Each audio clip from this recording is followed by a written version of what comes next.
여호와께로부터 예레미야에게 임한 말씀이라 이르시되 너희는 이 언약의 말을 듣고 유다인과 예루살렘 주민에게 말하라. 그들에게 이르기를 이스라엘의 하나님 여호와께서 이와 같이 말씀하시되 이 언약의 말을 따르지 않는 자는 저주를 받을 것이니라. 이 언약은 내가 너희 조상들을 쇠풀무 애굽 땅에서 이끌어내던 날에 그들에게 명령한 것이라. 곧 내가 이르기를 너희는 내 목소리를 순종하고 나의 모든 명령을 따라 행하라. 그리하면 너희는 내 백성이 되겠고 나는 너희의 하나님이 되리라.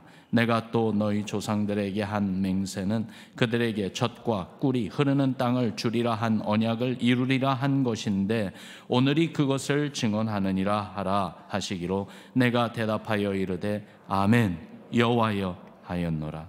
여호와께서 내게 이르시되 너는 이 모든 말로 유다 성읍들과 예루살렘 거리에서 선포하여 이르기를 너희는 이 언약의 말을 듣고 지키라.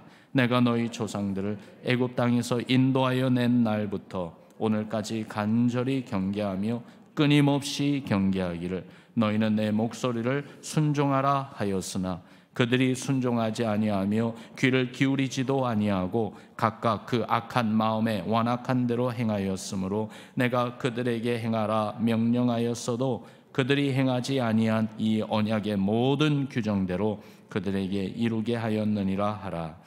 여호와께서 또 내게 이르시되 유다인과 예루살렘 주민 중에 반역이 있도다. 그들이 내 말 듣기를 거절한 자기들의 선조의 죄악으로 돌아가서 다른 신들을 따라 섬겼은즉 이스라엘 집과 유다 집이 내가 그들의 조상들과 맺은 언약을 깨뜨렸도다. 그러므로 나 여호와가 이와 같이 말하노라. 보라, 내가 재앙을 그들에게 내리리니 그들이 피할 수 없을 것이라.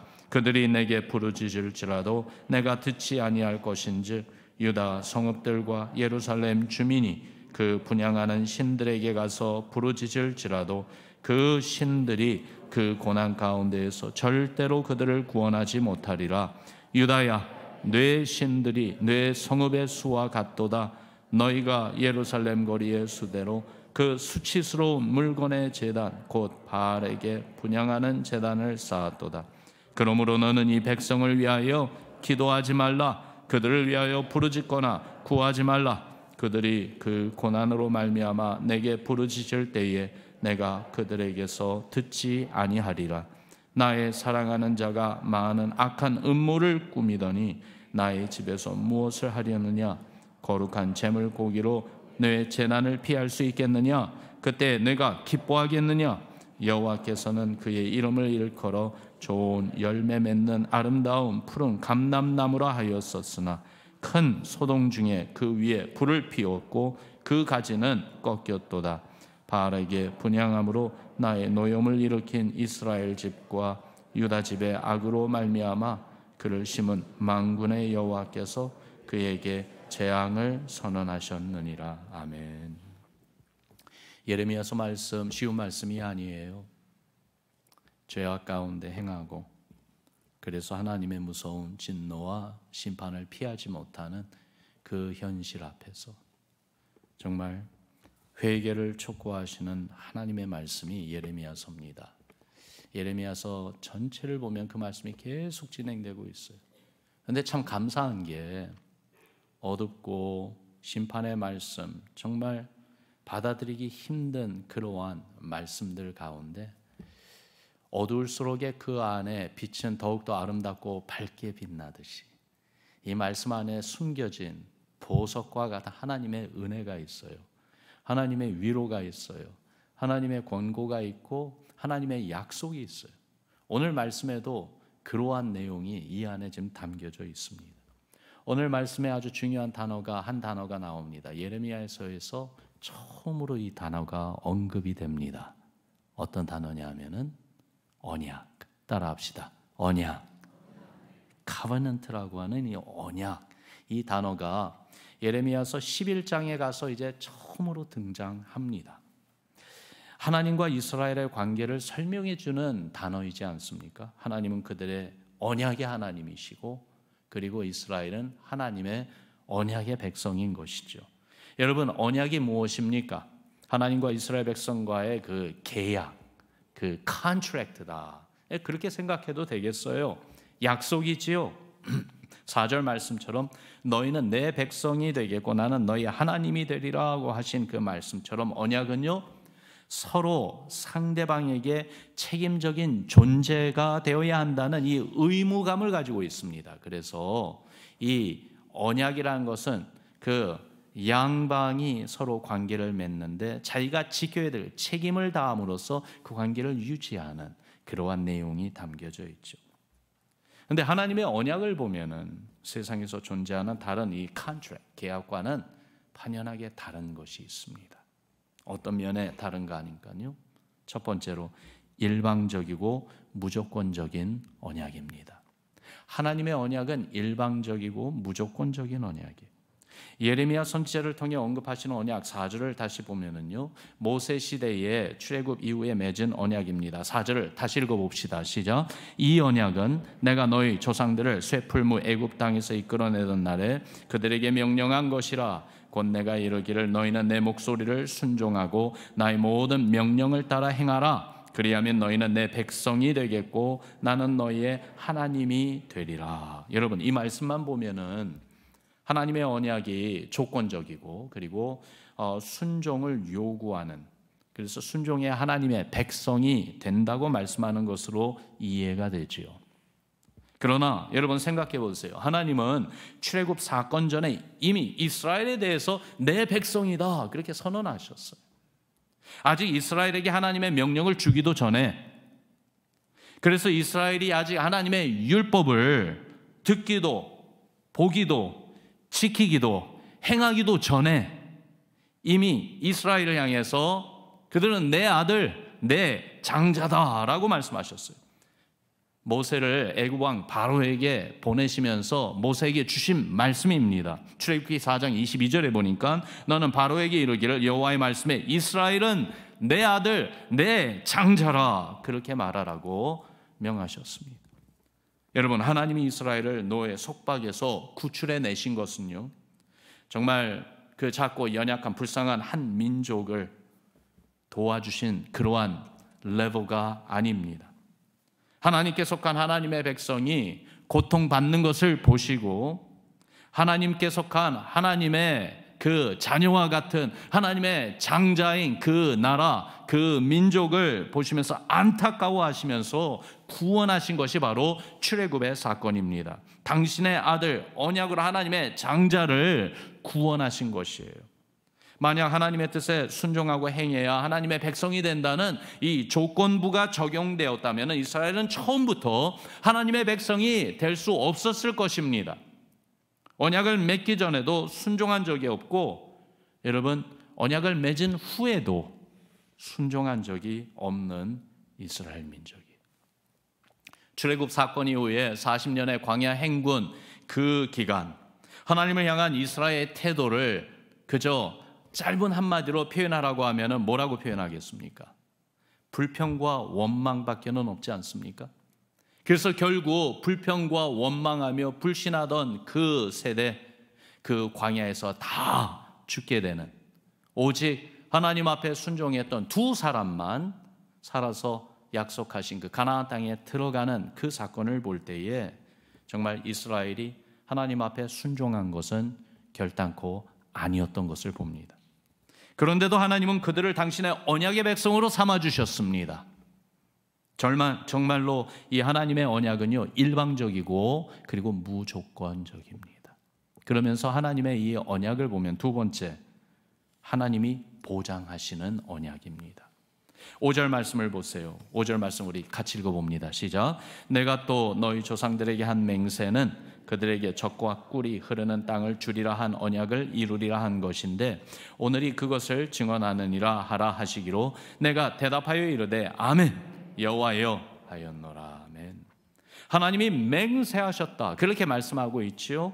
그러면 이스라엘에게는 이 맹세를 요구했다는 말씀은 없습니다. 이 말은 언약에 대한 모든 책임 하나님이 지신다는 것이에요. 그리고 하나님이 주신 언약대로 이스라엘은 기적들 가운데 출애굽이라고 하는 엄청난 은혜를 받았고 젖과 꿀이 흐르는 그 땅을 기업으로 받았습니다. 이스라엘이 약속하신 그 땅, 가나안 땅에서 살고 있다는 그 사실이 하나님이 당신이 하신 맹세를 이루셨다는 증거입니다. 더욱이 이스라엘의 그 광야 시절과 가나안 땅에 들어가 사는 동안에도 얼마나 하나님의 언약을 어기고 하나님 말씀에 불순종했는지, 이스라엘과 맺은 언약이 정말 하나님이 책임져 주시는 언약이 아니었다면요, 그 언약은 이미 파기되고 사라진 지 오랜 세월이었을 것이에요. 그러나 하나님이 책임져 주시는 언약이기에 그 언약은 계속 세워져 있었던 것이죠. 하나님의 신실하심은 결코 이스라엘의 이 바른 신앙에 의존하는 것이 아니라 이스라엘의 행동 거제와는 정말 아무 상관없이, 그러나 하나님께서 보여주시는 하나님의 성품, 신실하심이었어요. 이렇게 주의 신실하심이 하나님의 언약을 붙들고 있는 거예요. 유지하고 있는 거예요. 그러면서 세 번째로 이 언약, 하나님이 주신 이 놀라운 이 언약을 받고 누리는 은혜, 이것은요 오직 정말 은혜로 받을 때, 은혜로 받으면은 누릴 수 있는 언약입니다.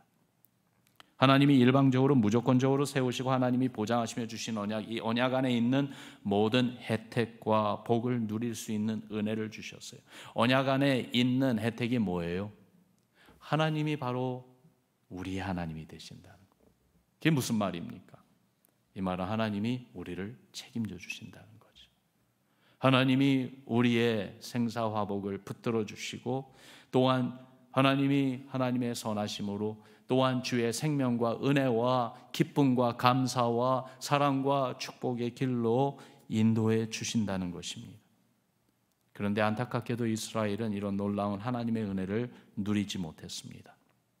하나님의 마음은 7절에 보니까 내가 너희 조상들을 애굽 땅에서 인도하여 낸 날부터 오늘까지 간절히 경계하며 끊임없이 경계하기를 너희는 내 목소리를 순종하라 하였으나. 하나님의 마음을 이렇게 표현하세요. 내가 너희를 향해서 경계하라 그렇게 말하지 않았느냐. 경계하라, warning, 경고를 주었다는 것이에요. 잘못된 것과 위험을 경고한 것입니다. 주위에 있는 세상의 온갖 유혹, 특히 우상숭배 유혹과 시험을, 또한 내면에 있는 불평, 의심, 교만 등 온갖 죄성에 대한 위험을 경고하기를 하나님께서는 간절히 끊임없이 했다고 말씀합니다. 그런데도 이스라엘은 하나님의 뜻에 순종하지 않았어요. 오히려 교만했고 오히려 우상숭배에 빠졌어요. 오히려 언약을 베푸신 하나님의 이름에 먹칠하는 죄악을 행하며 하나님의 언약을 깨뜨렸어요. 왜 그랬습니까? 왜 그랬습니까? 하나님 때문에 불편해서 그랬습니까? 하나님 때문에 힘들어서 그랬습니까? 어려워서였습니까? 아니면은 다른 우상이 주는 유익과 혜택이 하나님이 주시겠다는 것보다 훨씬 월등해서 그랬습니까? 아닙니다. 아닙니다. 그게 아니었습니다. 그렇다면 왜 간절히 끊임없이 경계해 주시고 권고해 주시는 주님의 말씀을 저버렸습니까? 왜 주님을 향하여, 하나님을 향하여 등을 돌렸습니까? 그 이유는 이 한 가지예요.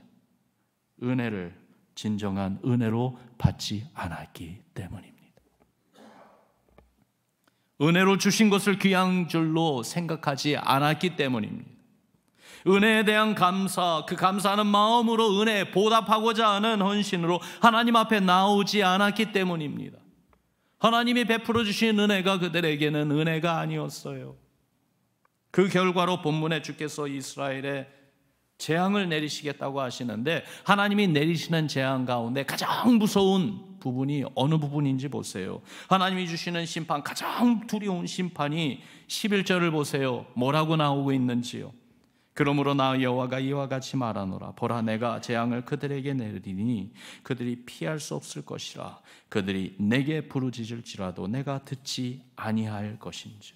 14절 말씀도 보세요. 그러므로 너는 이 백성을 위하여 기도하지 말라. 그들을 위하여 부르짖거나 구하지 말라. 그들이 그 고난으로 말미암아 내게 부르짖을 때에 내가 그들에게서 듣지 아니하리라.